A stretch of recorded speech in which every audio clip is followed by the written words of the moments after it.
Pues buenos días y bienvenidos a el primero de los encuentros que vamos a hacer este año, que hemos llamado AgriFood Talks.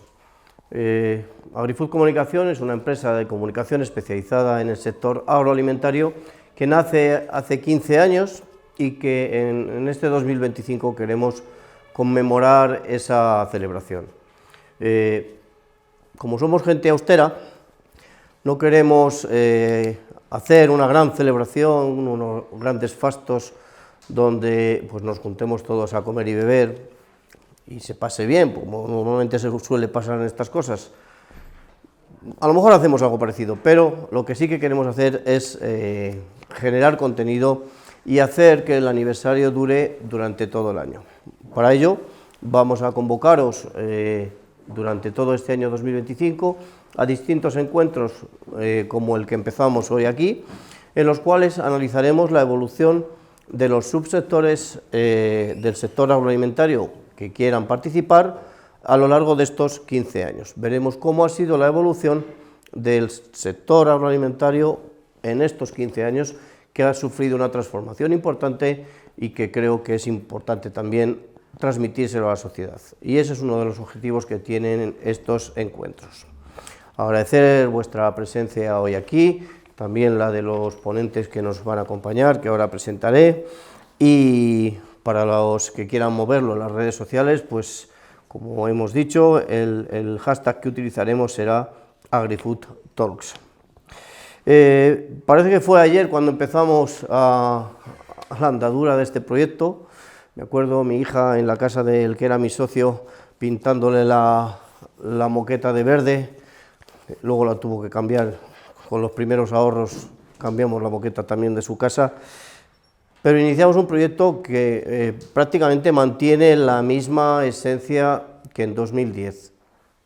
Era un periódico, papel, como el 20 minutos o estos que podáis ver en el metro, si alguno de ellos se mantiene todavía, con el cual queríamos llegar a la sociedad, queríamos explicarle cómo se elaboran, de dónde vienen, quién produce los alimentos que luego llegan a las mesas de los consumidores.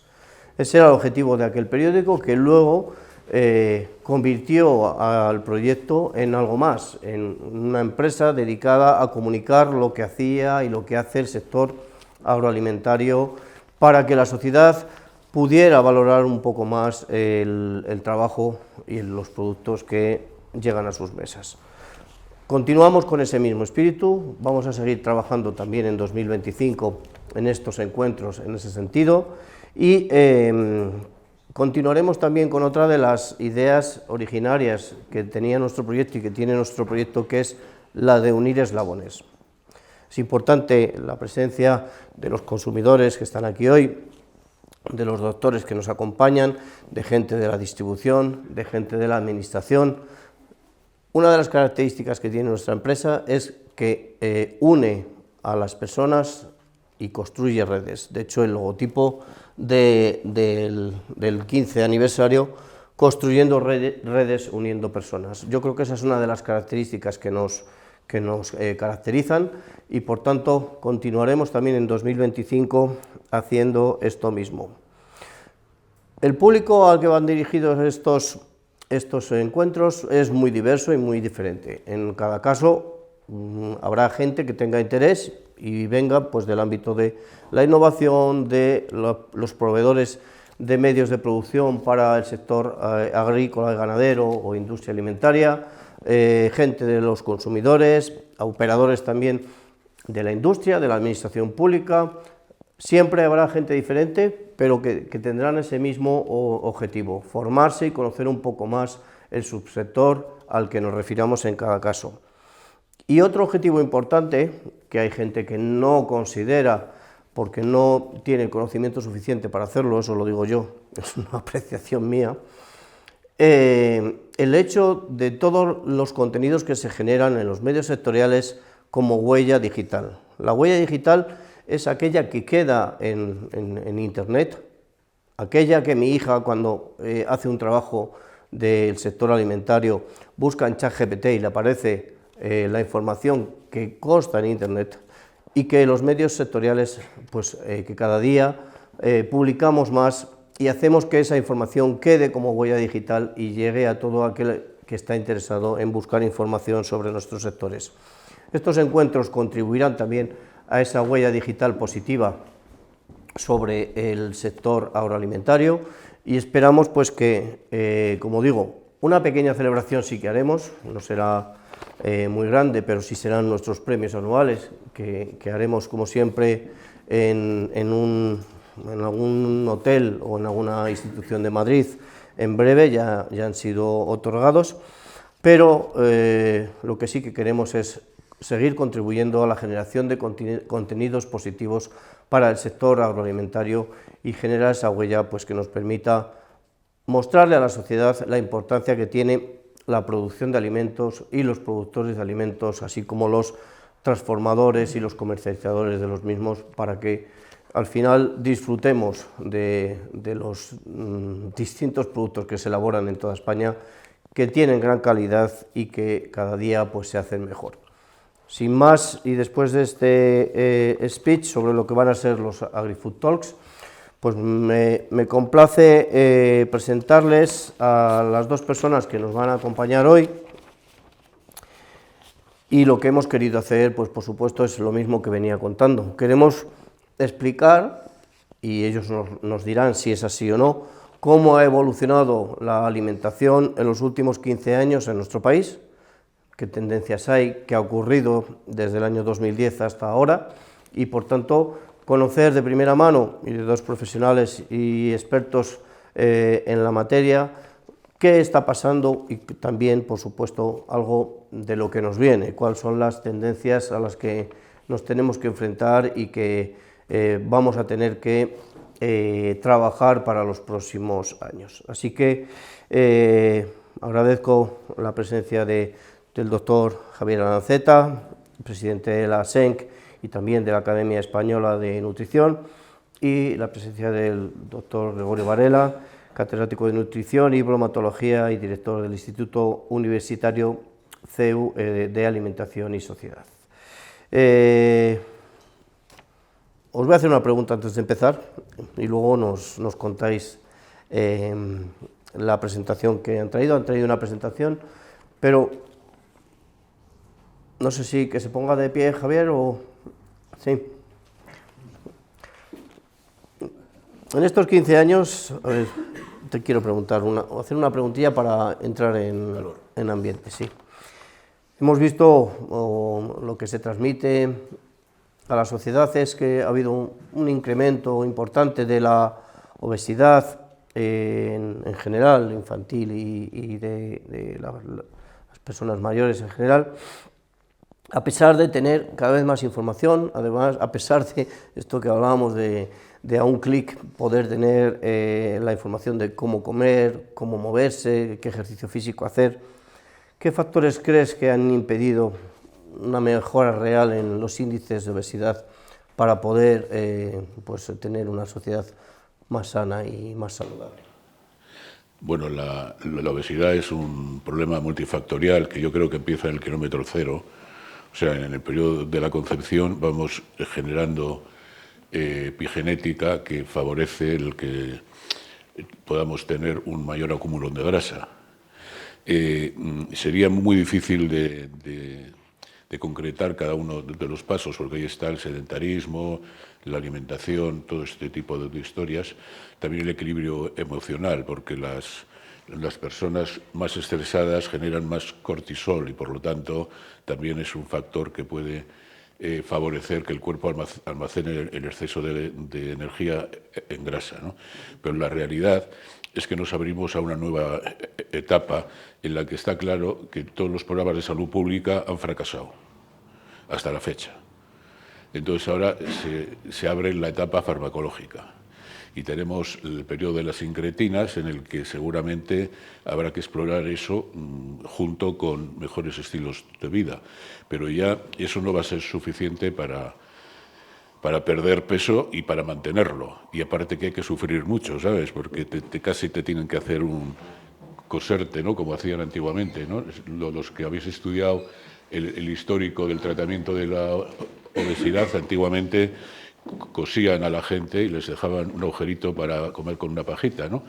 Entonces tendremos que volver a eso, o si no, avanzar en el tema de las sincretinas, siguiendo, manteniendo un estilo de vida saludable para complementar, pero ahora se ha demostrado que no solamente bajas peso, sino que mejora los factores de riesgo cardiovascular, disminuye los riesgos de Alzheimer. Quiero decir que es un nuevo mundo que se abre y que, bueno, hay que aprender de los países que van por delante, ¿no? Entonces Estados Unidos va bastante por delante en este punto.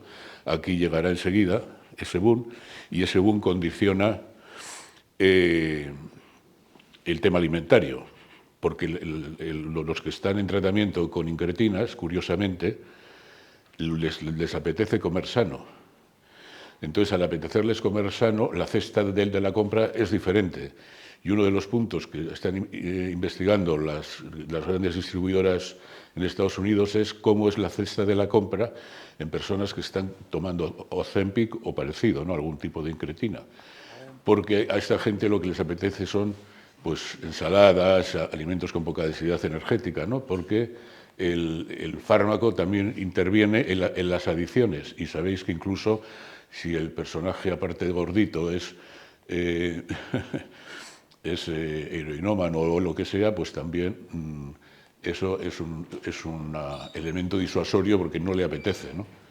Y entonces puede servir para muchísimas cosas. No es un milagro, pero lo parece. También tiene efectos secundarios, ¿eh?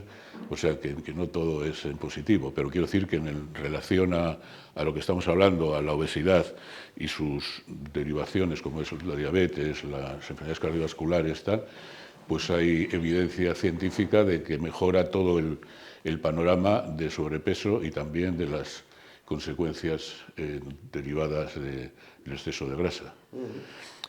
Como estamos hablando de alimentación, eso también tiene un impacto, como os he dicho, en la cesta de la compra, y todo eso también habrá que analizarlo, porque hay empresas que ya sabéis que los de las empresas sois muy inteligentes y están generando productos para pacientes Ozempic. O sea, hay productos ya que son específicos para este tipo de clientes, ¿no? Porque uno de los problemas que tiene el Ozempic es que pierdes masa muscular, y entonces están produciendo alimentos de buen sabor, que tienen sabores naturales, tal, y están enriquecidos en proteínas, y entonces es una manera de que no se te quede la cara Ozempic, ¿no? Que hay una cara característica que es la cara Ozempic, ¿no? Se queda la cara chupada, como si te diesen una paliza al levantarte a la mañana. Bueno, todo esto seguramente será algo que también lo veremos en breve aquí.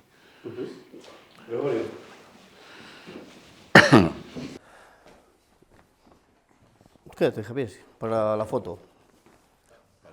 No, porque nos van a hacer una foto, pues para que estés en la foto también. Hablábamos antes de la huella digital y de la creciente digitalización y acceso a la información a través de redes sociales, influencers y demás. Desde tu punto de vista, ¿cómo ha cambiado la percepción de la alimentación saludable en España? ¿Crees que esta nueva forma de divulgación tiene o ha tenido más beneficios o riesgos para la población? Bueno, pues buenos días, encantado de estar aquí.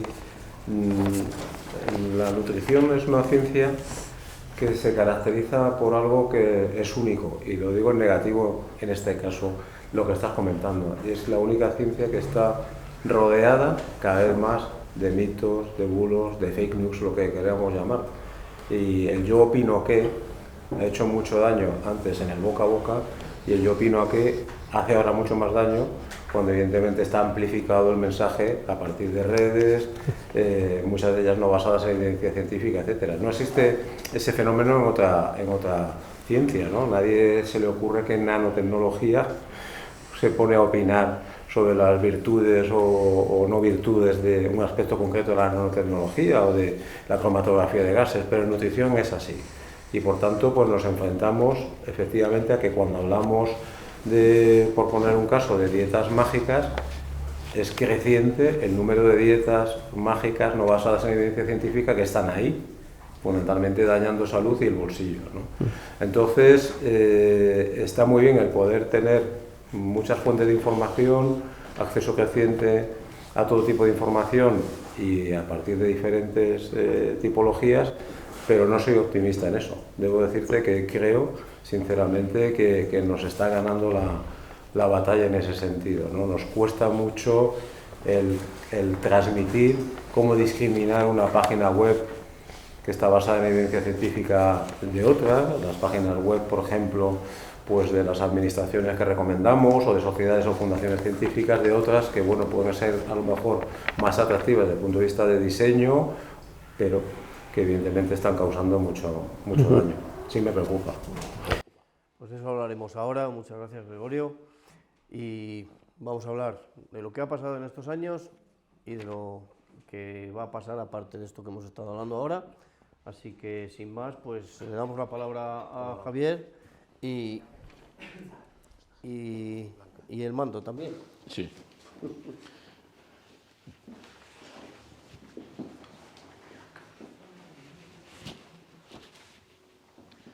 Sí, estupendo, gracias. Muy buenos días, muchísimas gracias por acompañarnos. Es un placer estar aquí. Algunas de ustedes ya nos conocemos, otros no. Siempre es bueno el abrir horizontes de amistad y de colaboración. Yo quería empezar felicitando a Ricardo Miguel Áñez y a Agrifood por estos 15 años. Ellos son una empresa seria que apoya al sector primario, a nuestros productos, y la verdad es que es una empresa de éxito. Siempre nos han apoyado cuando hemos necesitado su colaboración y es un ejemplo de unión entre el campo y la ciencia, ¿no? Y por lo tanto, enhorabuena y que sigáis otros 25 años más o más. Y luego el compartir con Gregorio Varela, que es el gran exponente de la nutrición en España, no es histórico, pero será enseguida el gran histórico de la nutrición, y la verdad es que para mí es un honor siempre estar a su lado. Bueno, yo voy a hacer un poco una panorámica, ¿no?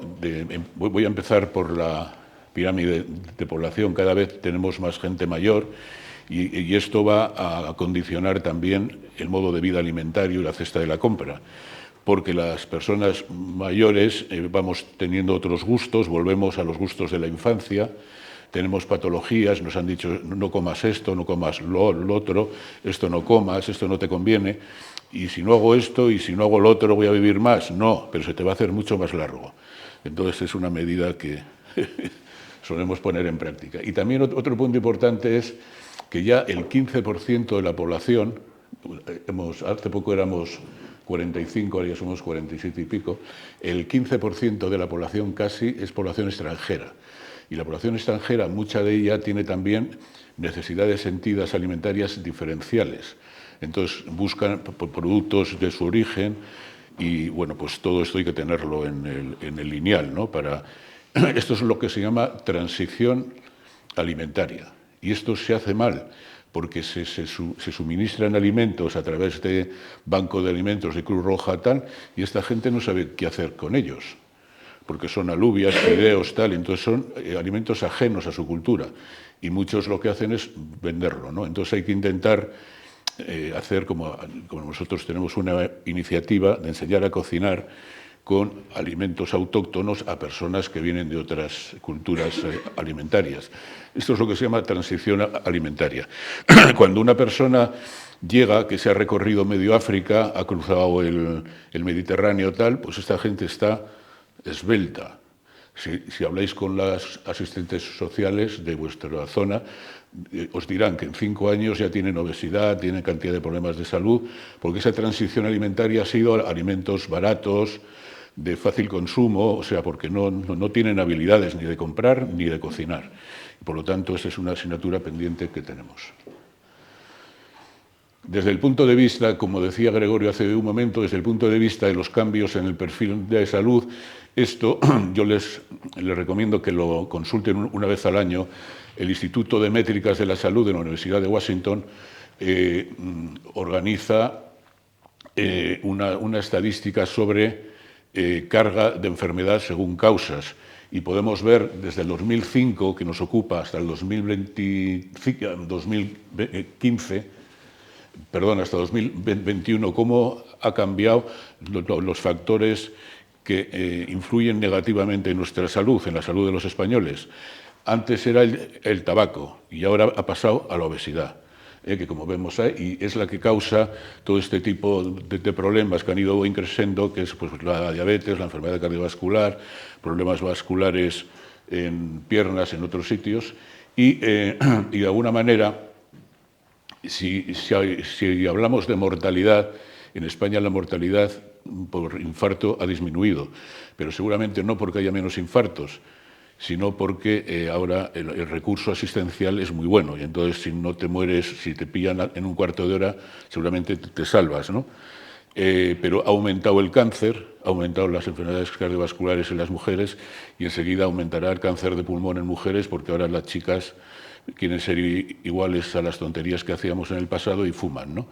Y fuman mucho. Entonces, bueno, pues todo eso seguramente va a ser también un cambio en el paradigma de salud.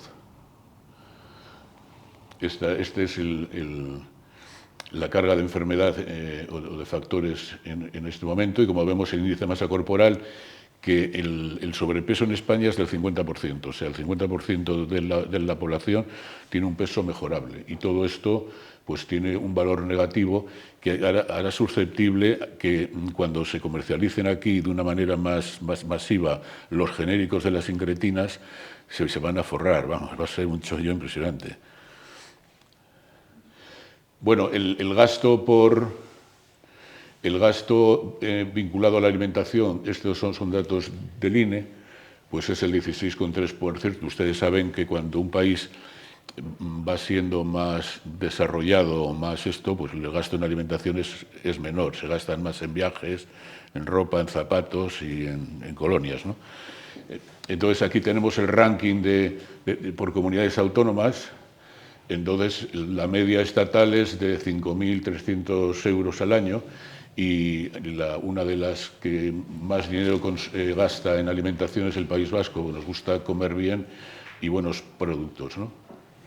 Este es un poco el perfil del gasto medio en hogar, en alimentos y bebidas no alcohólicas y como vemos va subiendo, aunque enseguida vamos a ver que la carga energética es menor, porque los alimentos cada vez cuestan más.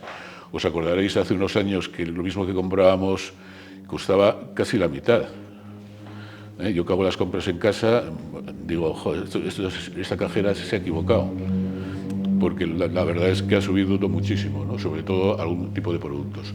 Voy a pasar rápido los cambios en el consumo medio, estos son los datos del INE, y podemos ver cómo algunos alimentos en el grupo de los cereales, pastas, pizzas, harinas, arroz ha aumentado mientras que el pan disminuye, porque ciertamente el icono de la dieta mediterránea va desapareciendo paulatinamente la gente más joven, sobre todo porque no tienen habilidades para comprar y para cocinar, entonces compran y consumen productos fáciles ya preparados o precocinados. En el grupo de las carnes se aumenta el consumo de la carne de ave y de la carne de porcino, mientras que las carnes rojas disminuyen, ¿no? El total de pescados también disminuye, aumenta el pescado procesado, hamburguesas, surimi, etcétera, pero todos los demás bajan, sobre todo el pescado fresco refrigerado, y de hecho podemos ver en casi todas las ciudades cómo cierran pescaderías, ¿no? En el grupo de los lácteos disminuye la leche entera y los yogures, mientras que aumenta el consumo de quesos en todos sus formatos, ¿no? También los huevos. Yo quería, al hilo de lo que ha dicho el doctor Varela hace un momento, de las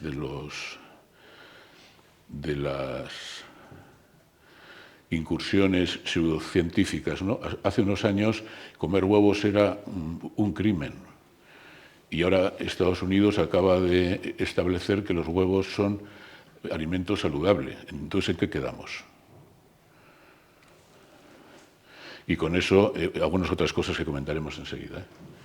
Aquí vemos en aceite, que vamos a comentar ahora, cómo el aceite de oliva ha disminuido, seguramente por el precio, y ha aumentado la mantequilla y las grasas. Bueno, el tema de los aceites, ustedes se acuerdan de la fórmula de Case, Anderson y Grande en relación con el estudio de los 7 países en las que se primaba y se decía los aceites poliinsaturados de semillas son los que bajan el colesterol. El aceite de oliva es neutro. Todo eso ha cambiado. Y ahora el gold estándar es el aceite de oliva virgen extra, el AVOE, ¿no? Pero es que en Estados Unidos las grandes superficies están empezando a poner en las etiquetas sin aceites de semillas, porque ya hay una corriente que ahora apoya el señor Kennedy, que es el nuevo líder de la salud allí, de que los aceites de semillas son proinflamatorios, y es verdad. Entonces, enseguida vamos a ver cómo los productos vuelven a tener, ellos están sustituyendo el aceite de semillas por sebo, que es el unto de nuestras abuelas. Y no olviden esto que les voy a decir. Nuestras abuelas no sabían leer ni escribir, y nuestras bisabuelas, pero tenían una inteligencia impresionante. Y todo lo que hacían estaba bien, o casi todo, ¿no? Menos tirarte con la zapatilla, ¿no? Pero entonces el unto, que todavía se sigue consumiendo en Galicia, en sopas, en patatas, tal, pero tiene que ser, ¿cuál? Perdona. El caldo gallego. Y el caldo gallego.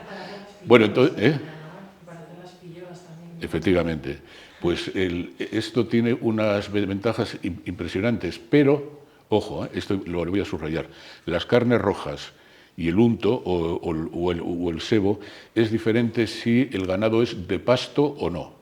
O sea que la pastura, el ácido ruménico, que es el que genera los poliinsaturados en el sebo, tiene que ver con si el ganado come hierba o no.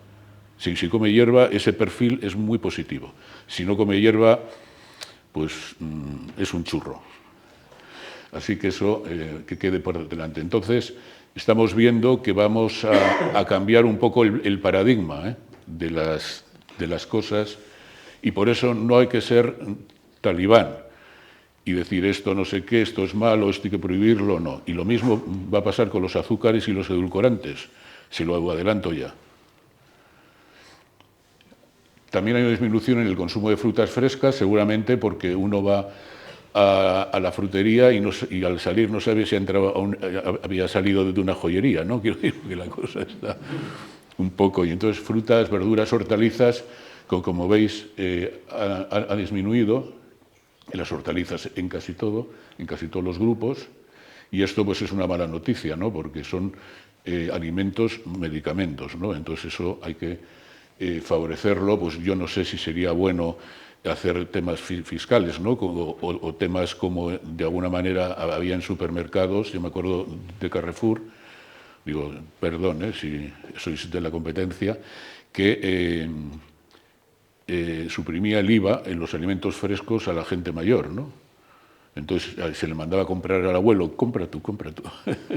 No, pero quiero decir que es una buena medida para que se consuman más por productos del reino vegetal. Las legumbres también han disminuido, y las patatas. O sea, todo lo que es el icono de la dieta mediterránea está en riesgo, y por lo tanto, pues alguna cosa tendremos que hacer, porque hay un interés en este momento también en el mundo de demonizar la dieta mediterránea, y verán ustedes muchos artículos en inglés que dicen que la dieta mediterránea que es un bulo, que no sé qué tal, y se quiere poner en valor la dieta nórdica, que es una copia. Lo que pasa es que en vez de comer un tipo de carne comen reno, y en vez de comer un tipo de verduras pues comen el cale o lo que sea, ¿no? Pero por lo tanto tenemos que defender, porque no solamente es un perfil alimentario que está demostrado que tiene un efecto muy positivo para la salud, sino que también para la sociedad, para la economía y para nuestra cultura, ¿no? Aquí tenemos el cacao, el agua y bebidas sin alcohol han aumentado. Ahora hay también otra línea de potenciación de las bebidas no alcohólicas, que tienen todo tipo de cosas, taurina, cafeína, agua bendita o lo que sea, ¿no? ¿Sabe? Entonces, bueno, esto también habrá que verlo hasta dónde llegamos. Aquí podemos ver cómo la cerveza ha aumentado en todos los formatos, también la cerveza sin alcohol, o nosotros vamos a recomendar la doble cero, ¿no? como consumo alternativo, Y el vino también ha disminuido, porque todas estas cosas pues, están siendo atacadas y veremos en el futuro a ver hasta dónde llegamos. Si esto tiene sentido común y podemos llegar a recomendar un equilibrio, ¿no? Como se ha hecho siempre, porque la dieta mediterránea siempre ha tenido la presencia de vino. Ustedes cuando van a la farmacia y compran un jarabe, casi siempre no es una solución alcohólica, porque el alcohol mejora la disponibilidad de los componentes y seguramente el consumo de pequeñas cantidades de vino en la comida también puede mejorar la biodisponibilidad de muchos fitocomponentes de la dieta, de las verduras o de lo que sea, ¿no? Entonces veremos hasta dónde llegamos con la tonticia, ¿eh? Entonces, las tendencias actuales es una disminución de la carga calórica, unos 400 kilocalorías. A pesar de esto, la obesidad sigue afectando también de manera intensa a la población joven. Bajo consumo de cereales y derivados, verduras, tal. Hemos aumentado todas las carnes rojas, embutidos, azúcares sencillos. Y ahí tenemos un poco el perfil del gasto, de la cesta de la compra, donde las carnes es la carga más relevante. Las tendencias actuales es que el consumidor se fija mucho en la sostenibilidad, se fija mucho en la potencialidad de salud del producto que va a comprar. Sobre todo le interesa mucho que sea fácil de consumir, fácil de preparar, fácil de manipular.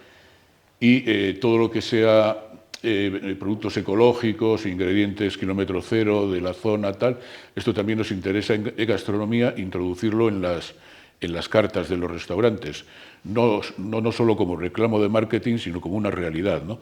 Alcachofas de aquí al lado, tomates de ahí arriba, pimientos de aquí cerca, ¿no? Y todo eso, pero no solamente por tema ecológico, sino por ayudar a la gente que se dedica a producir alimentos en nuestro entorno para que pueda vivir con dignidad, ¿no? Que en este momento están un poco apretados. El interés de la alimentación envasada y sobre todo en las grandes superficies, como muchos alimentos se han encarecido mucho, casi el 50% de la cesta de la compra son marcas blancas. Entonces, hay que apelar a la responsabilidad de las grandes superficies para que esas marcas blancas tengan valor añadido. O sea, no solo que cuesten menos, igual cuestan menos porque los ingredientes son de peor calidad, ¿no? Vamos a hacer que ellos pueden, que eso sea una formulación, un perfil que contemple estos temas, salud, sostenibilidad, etcétera, ¿no? Estas son las tendencias que se plantean. El tema de la nutrición personalizada, todavía no podemos llegar a la nutrición de precisión, pero podremos llegar enseguida. Alimentos basados en plantas, yo creo que esto también tenemos que apoyarlo porque es un valor interesante. También hay procesados que son provenientes como las hamburguesas de soja, de quinoa, de lo que sea, también son procesados y por lo tanto no vamos a denostar solo los alimentos procesados, sino algunos. El tema de los probióticos, los fermentados, no solamente el yogur tal, sino bueno, el chucrut, muchos que pueden tener mucha importancia porque les recuerdo que la diana terapéutica ahora y en el futuro va a ser la microbiota y por lo tanto hay que comer pensando en la salud de la microbiota porque tiene mucho que ver con toda la salud emocional y física nuestra, ¿no? La sostenibilidad, que esto no hay que insistir, la tecnología como servicio a la salud, muchos componentes que se pueden incorporar desde el punto de vista culinario y también desde el punto de vista de componentes o de innovación vinculada a los alimentos, y el tema de la educación, que es un tema que compete más a la Administración y que ha habido una dejadez impresionante, porque el tema de la educación alimentaria y nutricional y culinaria, que le hemos puesto nosotros en la pirámide nueva, tiene que empezar en los colegios. Y es que hay colegios que ya lo hacen, pero es el americano, el liceo francés, tal. No tiene que ser los colegios públicos, para todos. Porque hay que saber comprar, hay que saber cocinar, y eso lo podemos podemos enseñarlo en el colegio perfectamente. No hay que ir al americano para hacer talleres de cocina, que los chavales se lo pasan estupendamente, y ahí podemos hacer educación nutricional y que los niños aprendan nuevos sabores, texturas, colores, tal, ¿no? Incitarles a que en la terraza, en vez de tener margaritas, o aparte de tener margaritas, pues planten su tomate, su pimiento, tal, ¿no? Y que sepan a qué saben las cosas de verdad. Bueno, y voy a terminar. Esto está sin consensuar en su totalidad, pero podemos ver cómo seguimos manteniendo una base de gastronomía circular, de técnicas culinarias saludables, porque podemos comprar bien, pero podemos estropearlo todo con cocinado con poca sostenibilidad y territorio. Las 12 S de la alimentación, en la que entra el tema de los sabores. Y luego, pues, unos iconos que tenemos puestos para si se utiliza para temas educativos, el tema del equilibrio emocional. Cada cosa de estas tiene su porqué, la convivialidad. No se come lo mismo los que comen solos o 2 personas de los que comen 5. Si tú llamas a tu madre o a tu abuela y le dices que vas a comer, ese día come fantástico. Si come sola, es otra cosa. La educación del gusto, la compra consciente, la actividad física, el balance energético, incorporar fermentados, que yo creo que es un tema interesante, y la hidratación saludable, pero también emocionalmente sostenible, porque ¿cómo vamos a prohibir a la gente que está machacada a trabajar, aunque ahora va a trabajar media hora menos, creo, ¿no? Bueno, que no se tome una cerveza con los amigos a las 8 de la tarde? O sea, por favor, eso no es de recibo. Entonces, claro, ¿el aspecto emocional importa o no? ¿La oxitocina importa o no? Entonces, vamos a ver cómo explicamos el tema para que haya un equilibrio en todos los aspectos. Y como veis, el primero y el segundo punto son alimentos de origen vegetal, y en el primer nivel, donde vemos ahí el aceite de oliva y las especias, hay que hacer una aclaración. En el estudio Predimed, que ha sido el estudio más importante que se ha realizado en España, vinculando la alimentación a la salud, se han planteado muchas historias positivas, pero hay una que es el gold estándar, que es el sofrito, es verdaderamente el alimento medicamento de la dieta mediterránea. Y el sofrito, ustedes saben que saben cocinar cómo se hace. Por eso hemos puesto el pimiento, la cebolla y el ajo. El sofrito es el elemento clave de la dieta mediterránea, y es seguramente algo que hemos olvidado y que, por cierto, inventaron nuestras abuelas y bisabuelas, que no sabían leer y escribir, muchas de ellas. Y bueno, y luego en la punta pues tenemos con moderación y con pequeña cantidad, porque no se trata solo de comer menos veces, sino menos cantidad cada vez, porque claro, dice, joder, es que yo como carne una vez a la semana, pero como una chuleta de 2 kilos, ¿no? Bueno, vamos a organizarlo bien. Y nada, esto es todo. Muchísimas gracias y a su disposición.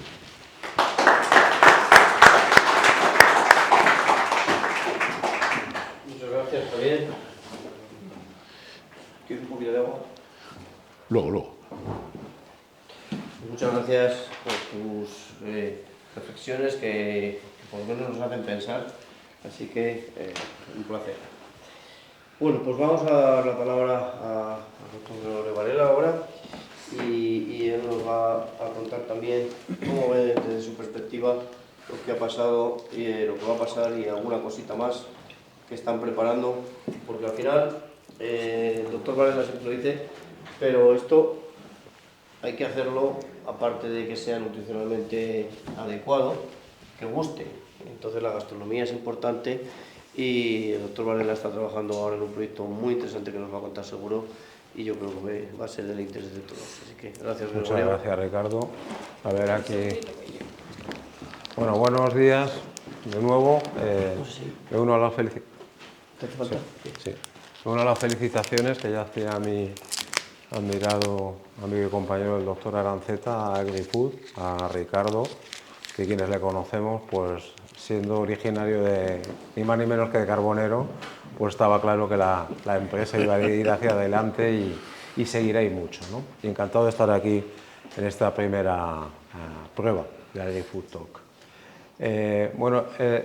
Cuando nos comentó Ricardo Miguel Áñez el hacer esta sesión, pues el doctor Aranceta les ha mostrado pues, lo que es más importante, efectivamente cómo son esas tendencias en el consumo de alimentos y bebidas, y yo les comenté que podía fundamentalmente a lo mejor tocar los aspectos sociales de la alimentación y de gastronomía, que creemos también tienen relevancia en ese sentido.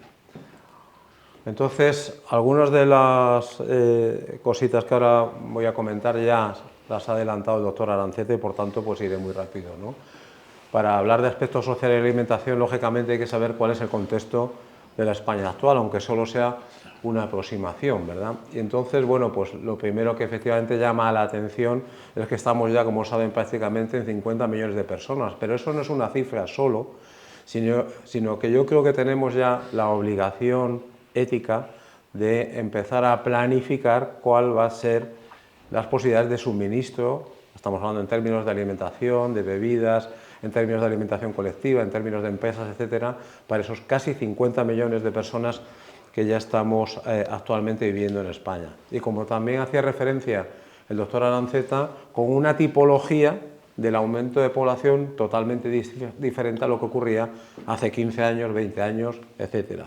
Fundamentalmente, como tenemos aquí, estamos hablando de un incremento en la población, por ejemplo, a partir de Colombia, de Venezuela o del norte de África, con hábitos alimentarios, estilos de vida, limitaciones muy diferentes. Yo creo que es una asignatura pendiente, porque hablamos muy poco, si hay que hacerme a culpa, hablamos muy poco en los congresos de esas nuevas tipologías familiares, muchas veces ya de segunda generación, a las que tenemos que atender. Así que una llamada desde ya a que no nos quedemos solamente con ese incremento en la curva de población, sino que empecemos a planificar para que las cosas vayan razonablemente bien organizadas.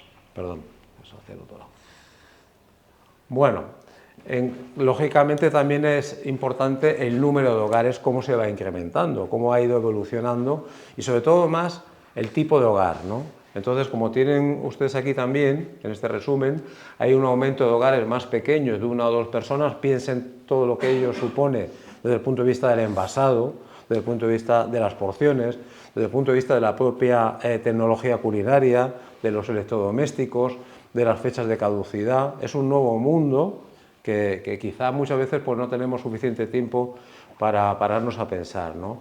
Y sin embargo son los hogares más grandes o formados por 4 personas aquellos que menor crecimiento registran, además de manera muy rápida y significativa en ese sentido. Otro aspecto que yo considero interesante es fundamentalmente quiénes son más consumidores en ese sentido, y eso también es importante, lógicamente, pues para el ámbito de la producción, para el ámbito de la distribución, para el ámbito de la alimentación colectiva, etcétera, ¿no? Entonces hay un incremento en las compras de hogares formados por retirados, adultos y jóvenes independientes, por los hogares monoparentales y hogares de parejas con hijos mayores, que compensan, más o menos, la reducción en la demanda de los hogares formados por hijos pequeños, medianos y parejas jóvenes sin hijos, ¿no? Así que son estos hogares formados por parejas con hijos pequeños quienes más dejan de comprar. Entonces ahí, ¿verdad?, pues aparece ya una cierta nebulosa o duda sobre muchos de los productos que se han ido lanzando durante muchos años, lógicamente hacia población infantil, y que a lo mejor ahora habrá que redefinirlos en ese sentido.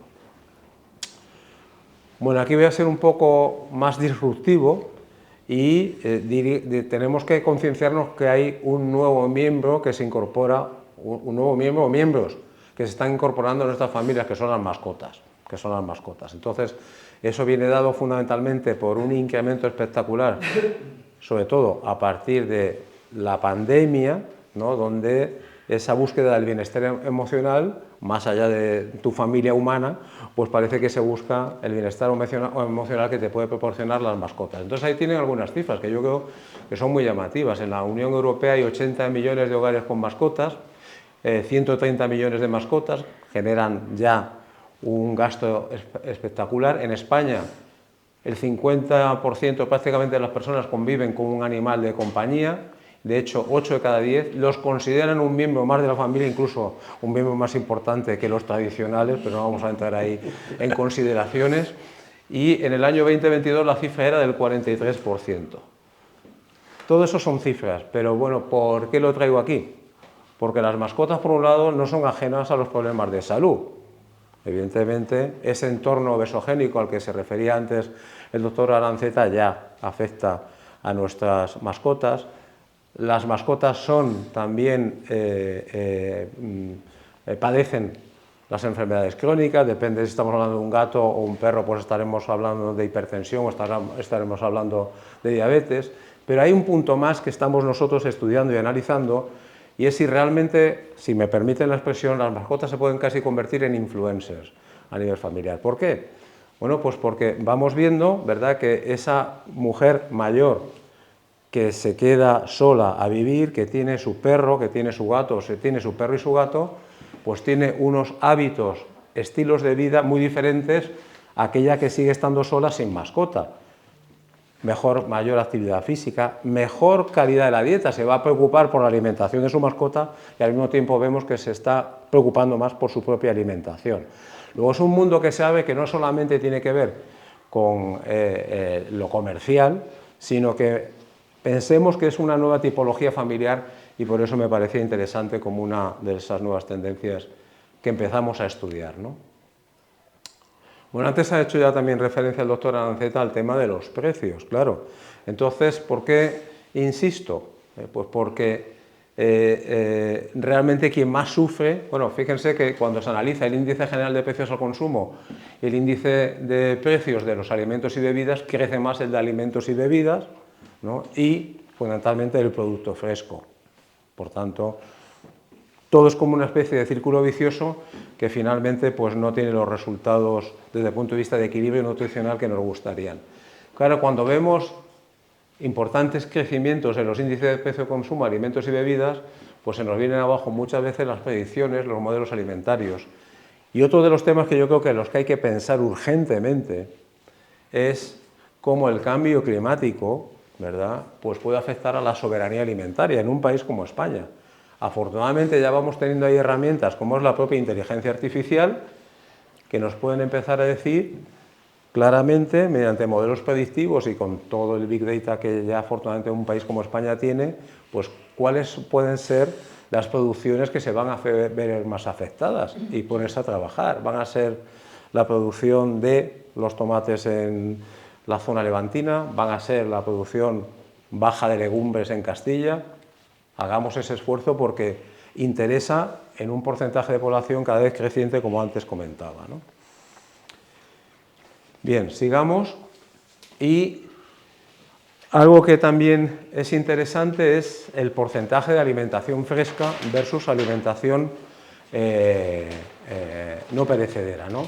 Fíjense que aproximadamente estamos hablando de 1/3 de alimentación fresca. Hace 15 años era mucho más el porcentaje de alimentación fresca y no digamos en la época de nuestros abuelos fundamentalmente, ¿no? Así que, bueno, pues ahí está. Es un dato que tenemos, no sé si que asumir, pero sí al menos ser realistas en ese sentido. Y también es importante cómo ha ido evolucionando y mucho los lugares donde compramos, ¿no? Ahora en la Champions League sin duda es el supermercado, la gran estrella, y ha ido perdiendo presencia, pues fundamentalmente lo que es la tienda tradicional de barrio y el mercado, un mercado municipal. Bueno, esto fundamentalmente a mí me preocupa en grandes ciudades como puede ser Madrid, donde en las zonas pues, más céntricas, donde viven sobre todo las personas mayores, sus accesos a la compra de alimentos estaban basadas en la pescadería, a la que antes ha hecho referencia, a la carnicería, a la tienda, a la frutería o al mercado municipal. Y entonces ahora se encuentran mucho menos posibilitados de hacer esa compra que tenían, sobre la que tenían costumbre en ese sentido, ¿no? Y bueno, datos del mapa a mí me parecen los importantes también en cuanto a cuáles son nuestras motivaciones de consumo. Una cosa, de verdad, cuando hacemos las encuestas, unas cuantas hacemos en población española, preguntamos, y otra cosa es la realidad. Entonces, esta es la realidad, fundamentalmente. Es decir, en cuanto a las motivaciones de consumo, pues fíjense que fundamentalmente queremos practicidad, queremos conveniencia. Luego está el aspecto del placer, que tampoco se sabe muy bien definir. Pensamos que sí, pero cuesta definirlo. Aquí he subrayado salud, que bueno, sí está ahí, entre las 5 principales motivaciones de consumo, pero no, ya ven que, aunque se nos llena la boca de decir que lo que más nos importa es la salud, a la hora de comer, luego, pues tiene un porcentaje relativamente modesto. Y algo que también creo compartimos, nos preocupa cada vez más, es el sabor, es la pérdida del interés por el sabor. Y el sabor es un legado, nuestros sabores son un legado, casi tendríamos que hacer de manera continuada un banco de sabores de legado y transmitirlo a las generaciones, porque si no hay educación y no hay, desde luego, cultura del sabor, mucho más rápidamente se van a perder nuestras dietas tradicionales, la mediterránea, la atlántica, la cantábrica, etcétera. Eso creo yo que tenemos que ser conscientes de ello, ¿no?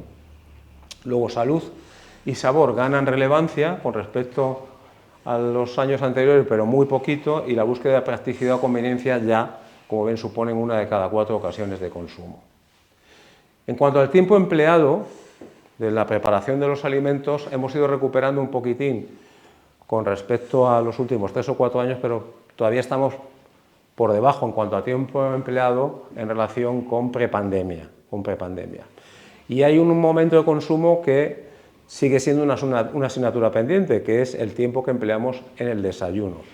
Sobre todo si, como el otro día comentábamos en el Día Nacional del Desayuno, pues realmente la evidencia nos dice que ese 20% del total de la energía diaria deberíamos asignar al desayuno. El hacerlo en 2 minutos, 3, 5, 7 minutos no es una buena práctica.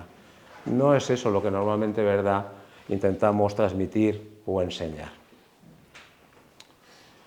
Avanzamos y yo creo que también es importante cómo son los modos de preparación de los alimentos y evolución. Bueno, ahora mismo realmente en la Champions League está plancha, fundamentalmente, pero fíjense que en segundo lugar prácticamente, ¿no? Igual es sin cocinar, frío. Bueno, eso no es un modo, no es una habilidad culinaria, pero lo cierto es que ahí está, ¿no? Y luego está el hervido de vapor. ¿Quién ha sufrido más? La fritura. Y la fritura es mediterránea, yo debo decirlo, la fritura bien hecha, ¿no? Como se fríe, por ejemplo, pues en Andalucía, no en otras formas de freír alimento. Y ha sufrido, también ha sufrido la técnica de fritura por el incremento en el precio del aceite, ¿no? Y también por motivos de salud, con mejor o peor percepción. No tenemos tiempo para entrar a ello, luego si quieren en el debate, ¿no? Y algo que es muy significativo es cómo va incrementándose el plato único. El plato único va ganando. Fíjense que pasamos de los 3 platos a los 2 y al plato único. El plato único supone ya la mitad de las comidas al mediodía y 7 de cada 10 cenas, ni más ni menos. Esto sería impensable. Si ustedes preguntan o preguntamos a nuestros padres y a nuestros abuelos, ¿cómo que poner un plato? ¿Pero qué pasa? ¿Es que no podemos poner más o qué? Pues ahí está. Una reflexión sobre el plato único. Normalmente cuando hacemos un plato único no pensamos mucho en el equilibrio dentro de ese plato, Es justaposición de alimentos que no se conocen y a lo mejor se molestan, se dan codazos. No es un plato único muchas veces que puede ser un potaje, que eso sí se han conocido los ingredientes a partir de materias primas, ¿verdad?, que hemos preparado y tenemos un sabor diferente, pero no, cuando hablamos sobre todo de plato único es lo que pillo, como me dicen mis alumnos, ¿no? Yo lo que he pillado, pues muchas veces es lo que pongo en ese plato único. Yo también, mis alumnos y yo, lamentablemente. Bueno, ¿cuáles son los platos más consumidos en España? Datos del mapa también. Uno que supone realmente muchas habilidades culinarias, que es la ensalada verde. Entonces no sé cómo van las cosas cuando se nos llena la boca de la importancia de la gastronomía española, de la cocina española, pero lo cierto es que lo que más hacemos es ensalada verde, que está muy bien, desde el punto de vista de salud, etcétera, pero lo cierto es que es la ensalada verde. Y luego pues hay otros, que algunos sí los podemos asociar más a ese ámbito de cocina mediterránea y otros desde luego no. Entonces aparecen pues la ensalada ya lo he dicho, la pechuga de pollo, la sopa de pasta, los espaguetis, los garbanzos. Hay, vamos a decir, bastante confusión, o diríamos transición gastronómica. Antes hablaba el doctor Aranceta de transición alimentaria, también lo hay desde el punto de vista de transición gastronómica. Estos son datos muy interesantes también de la mesa de participación de la Asociación de Consumidores, que por aquí hay algún representante, ¿verdad? Y los últimos datos, que tienen muchas conclusiones, pero también les invito también a leer ese informe muy reciente, he destacado algunos que me parecían interesantes. En primer lugar, el 39% de los consumidores nos consideramos vulnerables, fundamentalmente por el precio. No está mal, es prácticamente el 40%. El 50% de los consumidores se muestran indiferentes en el acto de compra, es decir, no les provoca ninguna emoción el ir a comprar. A mí sí, yo les aseguro, a mí me encanta ir a comprar, ir al mercado, hablar o al supermercado, hablar con quien me está proporcionando los alimentos y también me ayuda y me aconseja. Bueno, pues parece que cada vez somos más neutrales. Y en todo caso, cuando hay emociones, parece que son más negativas que positivas, lo cual pues también creo que nos debemos hacer pensar en ese sentido. Más del 80% ha cambiado sus hábitos de compra y consumo, mejor gestión, eso sí, del gasto, de reducción del desperdicio, eso es un dato positivo. Un 33% apuesta por los productos ecológicos, pero sí se ve un estancamiento, igual que hay un porcentaje del 13% que opta por sustituir alimentos de origen animal por de origen vegetal, pero también se ve cierto estancamiento en ese sentido. Luego, de nuevo, yo calificaría las tendencias como de transición y cierta confusión en ese sentido. Bueno, en la última parte no es importante solo lo que se come, sino cómo se come. Yo creo que eso somos conscientes, porque sabemos todos los que estamos aquí, desde el punto de vista nutricional, lo que necesitamos ingerir de vitaminas, de minerales, de hidrato de carbono. Podríamos hacer una megacápsula y olvidarnos pues de la compra, de las tapas, de los restaurantes, pero hemos decidido ya hace muchos años que no sea así, sino que debe ser compartido y además pues teniendo habilidades culinarias y gastronomía, ¿no? No se nos debe olvidar que cuando se declara la dieta mediterránea como patrimonio inmaterial de la humanidad por parte de la UNESCO, no se hace solamente basándose en los beneficios de los alimentos y los nutrientes que contienen o esos componentes maravillosos bioactivos. No es así, y está así declarado, sino por la forma de consumir esos alimentos, la convivialidad a la que antes se hacía referencia. Por eso lo destaco ahí, ¿no? Y no solamente es que lo dijera la UNESCO, muchas veces hay que ir a los clásicos que yo creo que nos pueden iluminar lo que debería ser y como ahora vamos a ver muy rápidamente hacia dónde vamos, ¿no? Decía Epicuro que debemos buscar a alguien con quien comer y beber antes de buscar algo que comer y beber, pues comer solo es llevar la vida de un león o un lobo. Otra de las frases que a mí siempre me gusta resaltar en este tema, pues son mucho más reciente, evidentemente, es de Weinstein en el 2005, que hacía esta pregunta, esta hipótesis, ¿no? Si te dijera que existe un medio mágico, algo que mejoraría tu calidad de vida y la de los tuyos, las perspectivas de éxito en el futuro de tus hijos y es más la salud de tu familia, algo que no es caro, es fácil de conseguir y que está al alcance de la mayoría, ¿lo adivinas? Sí, esa fórmula mágica es comer en familia. Cualquier tipo de familia, somos ahora muchas tipologías de familia, pero comer, compartiendo. Ya se adelantaba antes, es que no hay duda. Y yo creo que nos cuesta todavía convencernos de ello, ¿no?, cuando vemos las tendencias, ¿no? Entonces, cuando hablamos de comer en familia, nos encontramos en el lado opuesto, que cada vez estamos más solos. ¿Y quiénes están sobre todo más solos? Los más jóvenes y los más mayores, precisamente los grupos más vulnerables desde el punto de vista de alimentación y nutrición. En los más jóvenes, quizá y lanzo aquí también el reto al doctor Aranceta, responsable de las guías alimentarias, quizá no nos quede ya más remedio que tener que, entre las recomendaciones, decir que se haga al menos una comida en familia al día, igual que hacemos las recomendaciones de consumir 3 raciones de pescado o 5 raciones de frutas y verduras, que hay que seguir haciéndolas, pero esa creo que es importante. Porque cuando hemos visto que los niños y los jóvenes siguen comiendo en familia, sus hábitos alimentarios son mejor, y no hay ninguna duda. Y desde luego, ¿qué ocurre cuando hablamos en los mayores?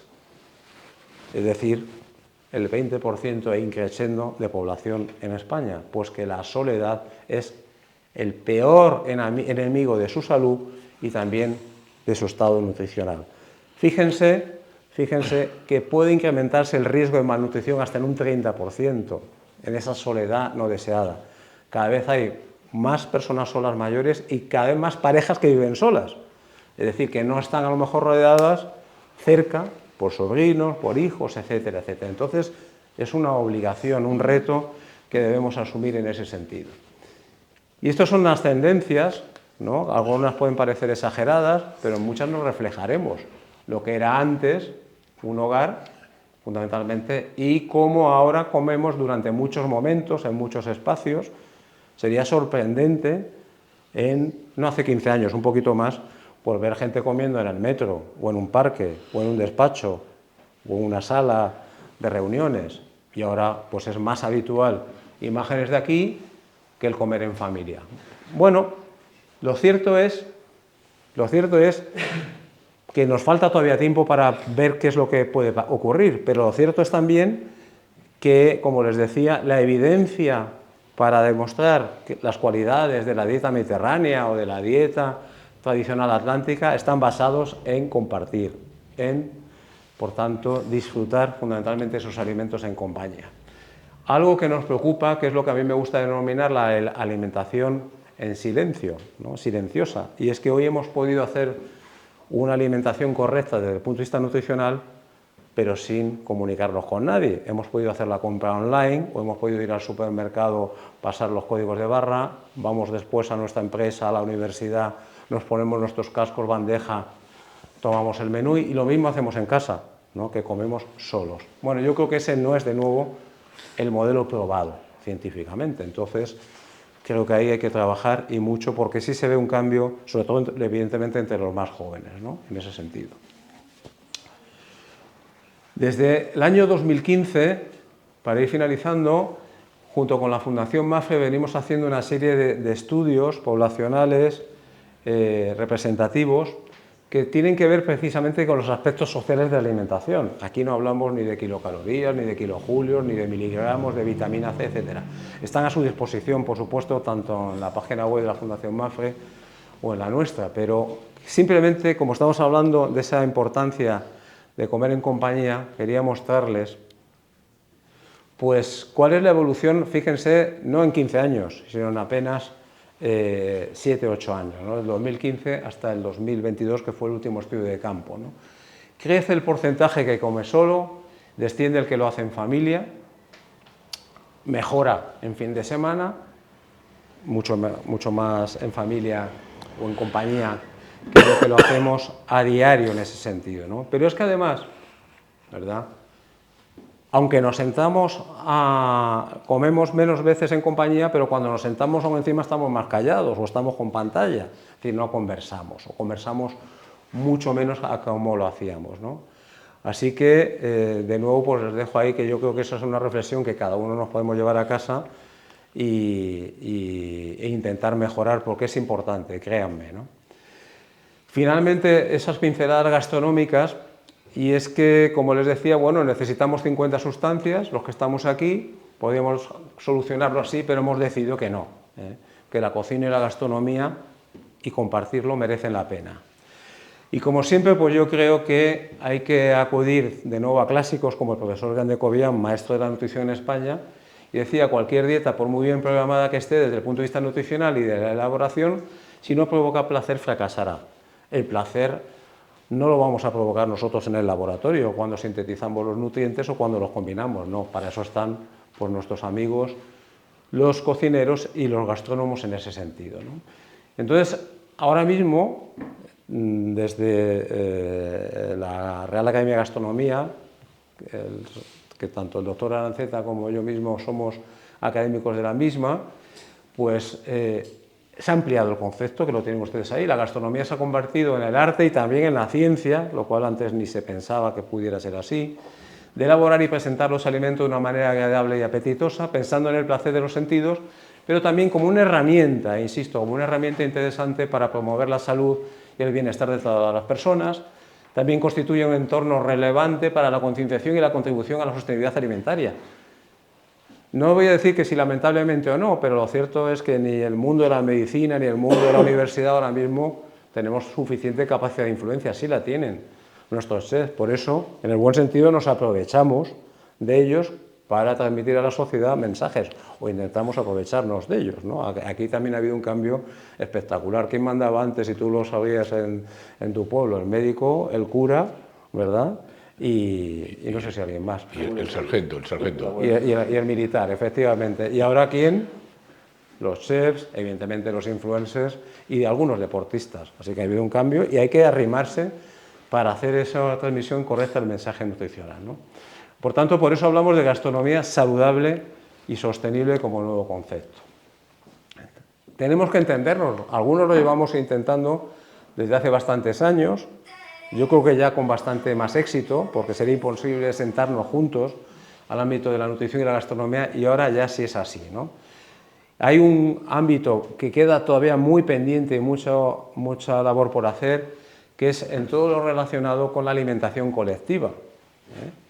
Entendiendo por alimentación colectiva desde los comedores escolares a los que antes hacía referencia, comedor de empresa, por supuesto comedores de las personas mayores y, ¿por qué no?, hospitales, hospitales. Hay experiencias muy interesantes, muy bonitas, por ejemplo, en países nórdicos, donde se crean comedores en planta de hospital, evidentemente donde se reúnen a pacientes no infecciosos, donde ese hecho de poder compartir la alimentación versus casi el campo de concentración bandeja que a veces les sometemos en nuestros hospitales a los pacientes, mejoran sus índices de felicidad, mejoran también los días de estancia hospitalaria, etcétera, etcétera. Entonces ahí hay un terreno donde lógicamente la nutrición y la gastronomía debemos trabajar juntos, como no.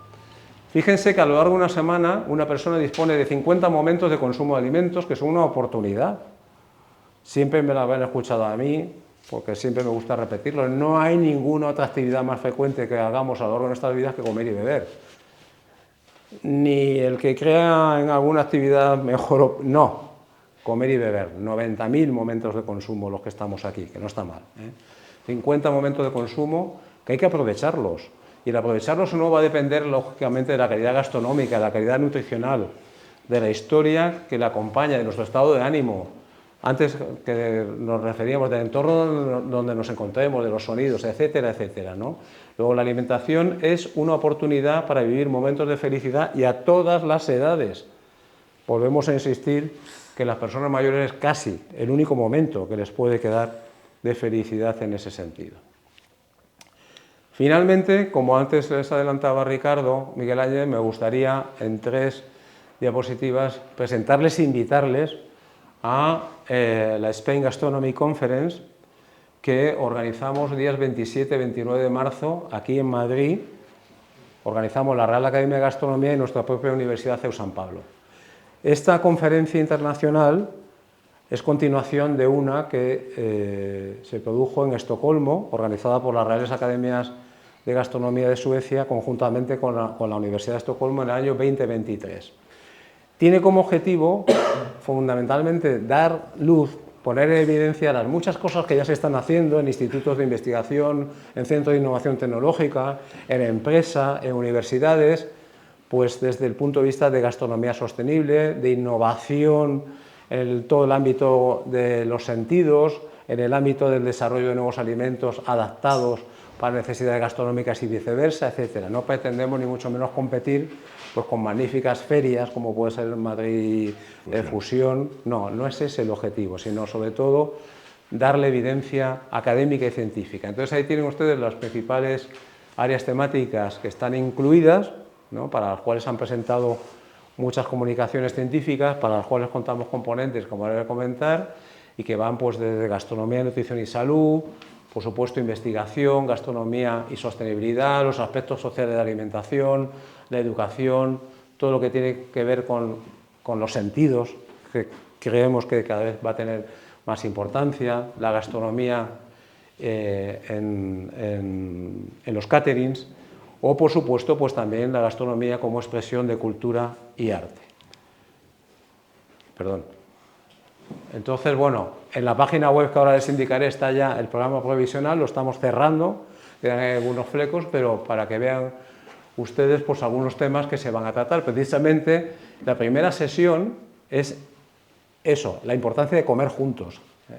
Comer juntos, una perspectiva de la comensalidad que traemos a uno de los, quizá la persona que más ha trabajado, Claude Fischer, de París, o la importancia de los sentidos, del gusto, del olfato, de disfrutar y para ahí está el profesor Charles Spence de la Universidad de Oxford, no voy a entretenerme en ese sentido, cómo también disfrutar de la comida, ¿no?, desde un punto de vista cultural, con Martin Lind de la Universidad de Lund, en Suecia. Por supuesto también vamos a contar con el profesor Javier Aranceta, con el antiguo presidente de la Academia Española, Rafael Ansón, vamos a hablar de alimentación mediterránea, dieta mediterránea, también de dietas nórdicas, porque vienen muchos de nuestros colegas nórdicos, así que habrá debate seguro en ese sentido. Este es el programa del jueves.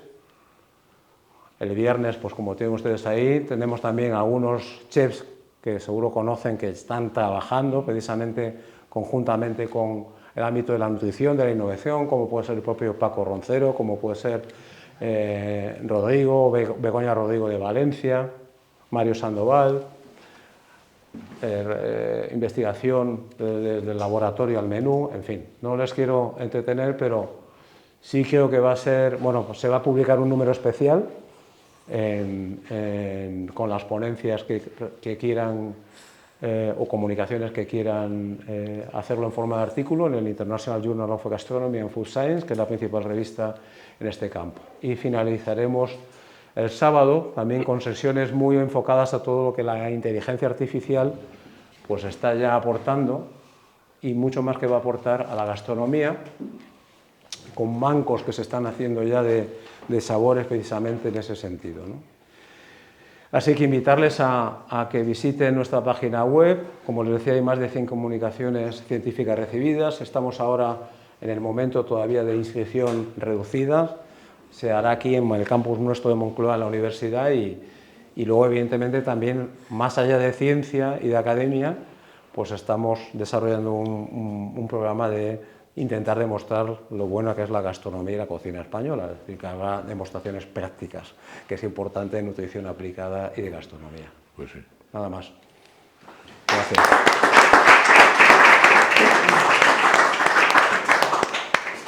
Pues muchas gracias, Gregorio. Voy a darle a la página para atrás, para que si alguien no la ha cogido. A ver. La anterior creo que era.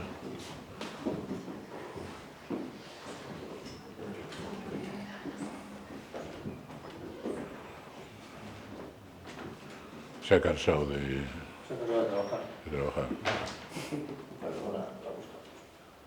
Bueno, si no, el que quiera me puede escribir y le mandamos la página. Pero es en inglés y en español, ¿vale? Hay traducciones. Conference. Sí. .com. Sí. Vale, para aquel que quiera verla, pues ahí lo puede ver. Muy bien, pues muchas gracias, Gregorio, también.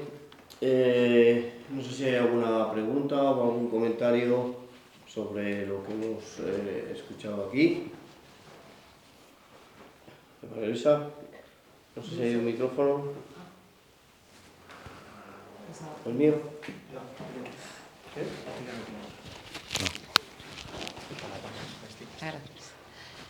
Hola, soy María Luisa Álvarez de FedePesca, la Federación de Pescaderías Tradicionales Española, y por alusiones, que se ha hablado de las pescaderías y que cada vez hay menos, no es solo porque haya más competencia. O sea, nosotros nos vamos haciendo más pequeños, hemos perdido 1/3 de los puntos de venta en algo más de 10 años porque no hay relevo generacional. O sea, no hay gente que quiera trabajar en estos sectores. Problema compartido con mis compañeros de la gran distribución. Entonces, nos vamos a quedar sin estos especialistas que son marca España y que venden, son altamente especializados en diferentes productos, en nuestro caso en pescado y productos de la pesca y de la acuicultura, y porque no se han prestigiado adecuadamente ni han tenido la formación adecuada. Entonces, también es un producto de una discriminación del sistema educativo español. En el caso de la formación profesional, hasta el año 2018 no se tuvo el primer título de experto en comercialización de alimentos, mientras que, por ejemplo, los sectores de la hostelería tienen FP pública desde antes de los 60, del año 58.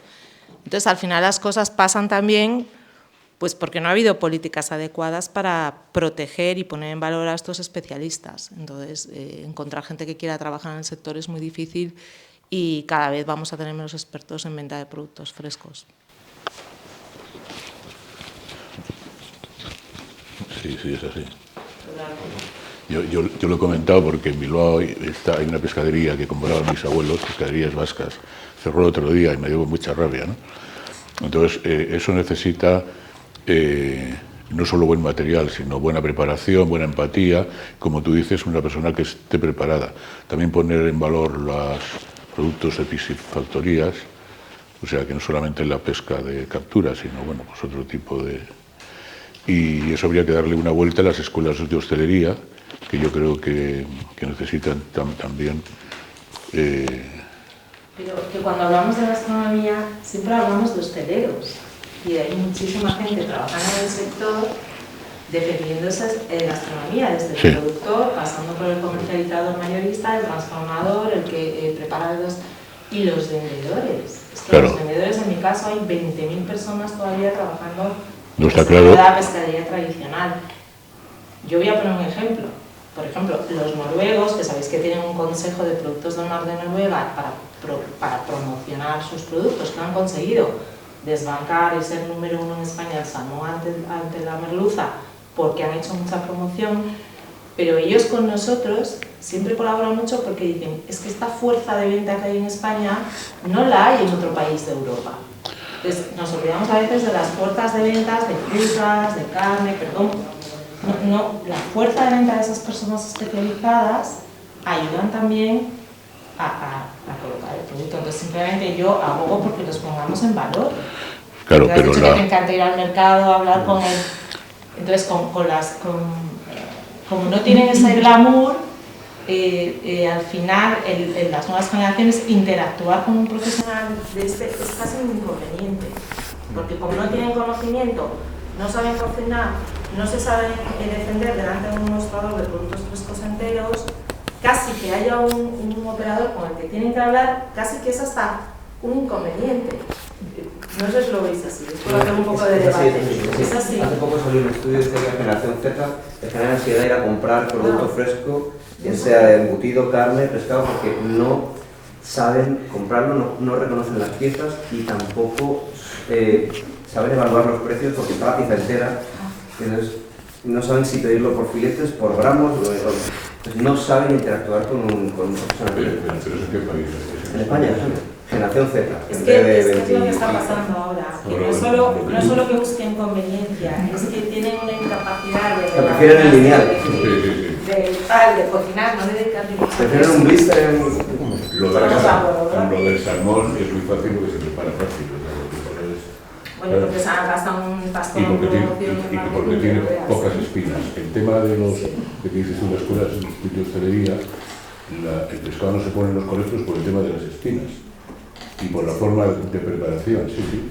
No, o sea, todo preparado ya. Eso ahora mismo no se conoce, pero yo, por ejemplo, compro pescadería tradicional por WhatsApp, me lo mandan a casa y me lo dan exactamente.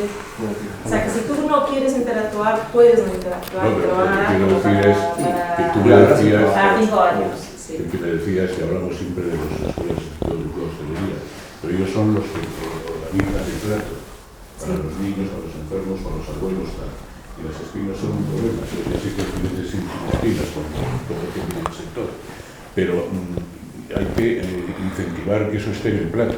y tiene que estar bien preparado, ser atractivo, porque si no es una cosa, un pedazo blanco ahí, ¿sabes? ¿No?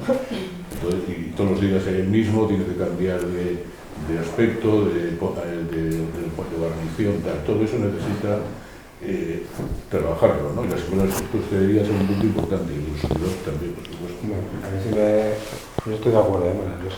Sí, lo sé. Pero ya que estamos hablando de 15 años, hace 15 años, por ejemplo, si no me equivoco, estaba el FROM todavía. Sí, Sí. se cayó en 2009 con los recortes aquellos. O sea, pues justo, Se cayó. es justo. Y la verdad es que yo creo que eso ha sido un punto de inflexión importante. Desde el punto de vista de, estamos hablando de promo, estamos hablando de promoción y entonces, pues claro, 3 años. eso yo creo que Sí, muchos ha dañado y mucho, lo hemos dicho muchas veces, de intentar recuperar algo así, pero bueno. Hay una cuestión ahí que es importante y es, voy a llamar esa falta de políticas de fomento, de enseñanza de lo que es no solo la gastronomía para los futuros restauradores, sino también para los futuros consumidores. Adiós, Mercedes. Adiós. Me dice, mi hija está en Estados Unidos y lo primero que le pregunta a su abuela es, ¿qué habéis comido hoy? Porque ella pues está comiendo otras cosas. Entonces, al final es no solo la política con los chefs o la formación profesional de chefs, sino las políticas de educación de los niños a la hora de comer y saber qué comen, ¿no? Pero bueno, es una falta. Yo creo que en 2009, con la desaparición del FROM, que era una política, al fin y al cabo, de fomento en este caso del pescado, se perdió muchas cosas y ese tipo de cuestiones, pues durante este año las analizaremos porque desde nuestra empresa una cosa que tenemos muy claro es que hay que desarrollar políticas estructurales. Esa podría ser una política estructural que fomente tal o cual hábito, tal o cual innovación, tal o cual desarrollo de un sector. El hecho de dar dinero por dar dinero para ya está, eso no ha funcionado y quizás pues eso debería de plantearse en las instituciones públicas a nivel de futuro. Quería... Muchas gracias, estimados doctores, por esta charla. Yo soy María Martínez Herrera de Acedas, de la Asociación de Supermercados. Buenas, Manuel. A ver, un poco de acuerdo en todo. A mí me falta un poco la visión de, o sea, lo que estamos observando nosotros. En España no hay un problema de accesibilidad a los alimentos, no hay un problema de accesibilidad a los alimentos frescos, en muy pocas zonas, pero no estamos en desiertos alimentarios como en Estados Unidos, el Reino Unido, etcétera. Pero sí que vemos, bueno, un problema, como ha comentado María Luisa, de reducción de consumo en proteína animal procedente sobre todo del pescado, lo que nos preocupa muchísimo. O sea, nosotros somos competidores de las pescaderías, pero los míos también están muy, muy preocupados porque aunque vendan de todo, la parte de la proteína animal es importantísimo en un supermercado, bueno, pues por todo lo que significa. Ahí vemos un claro problema. El de no transmitir. Después hay diferentes tipos de familias o de consumidores y sí que vemos que hay familias con menor poder adquisitivo que tienen los mayores problemas y que pensamos que la parte estatal debería preocuparse más por este tipo de familias o de personas, que el sacrificio que supone, porque la gastronomía, la alimentación está muy bien, pero también tiene una parte de sacrificio pequeño, grande, da igual. En estos 15 años hemos visto, a lo mejor la gente prefiere utilizar el móvil que hacer la comida. Bueno, hay que hablar de ese sacrificio, como es sacrificio tener una familia, ir a trabajar, etcétera, que luego tiene su parte positiva, pero hay una parte importante que no se tiene en cuenta y que afecta más a las personas vulnerables, que aparecía ahí, pero que hay que incidir más en eso. Y el tema del precio sigue siendo fundamental.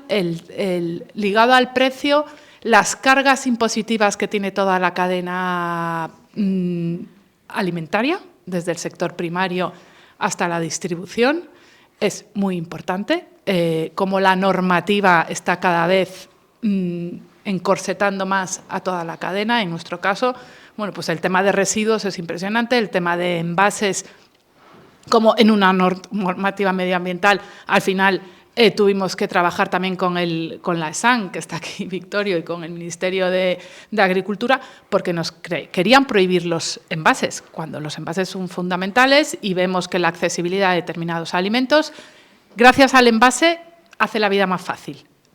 El sofrito, que no sé cuál de los dos doctores lo ha nombrado, bueno, es el tener el preparado ese del sofrito en refrigerado es muy importante. Entonces, va en un envase, etcétera. Entre todos, tenemos que analizar, es una variabilidad enorme de causas, ¿no?, de motivos, que sí que es verdad que la obesidad está más presente en los niños y en los adultos. Entonces, entre todos, hay que trabajarlos en la accesibilidad del deporte, etcétera, etcétera, ¿no? Y, desde nuestro punto de vista, la importancia de la adolescencia. Los niños en los colegios está bastante trabajado, pero llega un momento, que es la adolescencia, donde parece que ya todo el mundo sabe comer, es mentira, con horarios de 8 de la mañana a 3 de la tarde bestiales, y donde se alimentan, bueno, pues hay que analizarlo más en profundidad, ¿no? Cómo esa parte de la vida modifica además conductas. Entonces, bueno, el tema no solamente es lo que hemos comentado respecto al pescado, que se sepa preparar, que se sepa vender, sino que habrá que pensar en un futuro cercano en los microplásticos, en los contaminantes, el arsénico, el metilmercurio, todas esas cosas, que también el sector tendrá que ver cómo solucionarlo. Digo, porque cuando esto... No, falsas no. No, pero quiero decir que eso afectará al sector. Quiero decir, solo hace falta que se mueva un poquito y afectará también al sector. ¿Cuál? Sí, pero también en el pescado. También en el pescado. Ya. Me gusta que se genere no. esa reflexión. No, pero quiero decir que eso existe también en la sal marina y muchas cosas. Y todo el mundo va a decir, no, en la sal no existe, en lo otro tampoco, en lo mío no, solamente en lo otro tal. Pero la realidad es que los microplásticos están en el mar cada vez más. Pero se generan en tierra. Hombre, no se generan en tierra, se tiran al mar. Y luego, claro, efectivamente, sí, no, sí, eso lo entiendo. Pero luego te lo vuelve otra vez en el pescado, en la sal y en otros componentes, ¿no? Y entonces, bueno, cuando eso meta ruido, pues igual tendremos que comer otras cosas, ¿sabes? Eso de microplásticos haremos y nanoplásticos. Nosotros hemos hecho una guía de microplásticos desde hace 8 años. Bueno, me gusta y me da ideas de cara a que estos encuentros puedan ser también un lugar de reflexión y donde surjan ideas que haya alguien que las recoja y las ponga en marcha. También es para eso la reflexión que hacemos aquí hoy. Muy bien, pues muchas gracias a los dos ponentes por las magníficas exposiciones, a los asistentes por estar aquí con nosotros hoy. A los que nos van a ver, pues les esperamos en los siguientes, esperamos poder verles por aquí. En este caso no lo hemos retransmitido en streaming porque era una primera prueba, pero puede ser factible, si los clientes quieren, poderlo emitir también en streaming, aunque esta conferencia, esta sesión, se va a poder ver íntegra en internet, aparte de nuestro periódico, aparte de las grabaciones que os han hecho a vosotros. Así que esperamos que sirva, que sea un lugar de reflexión, como ha sido hoy también, y un lugar en el que analicemos lo que se ha hecho bien, lo que se ha hecho mal, lo que se tiene que hacer, y el futuro para que el sector continúe avanzando y haciéndolo cada día mejor. Así que gracias por contribuir a ello y gracias por acompañarnos hoy también a todos. Muchas gracias.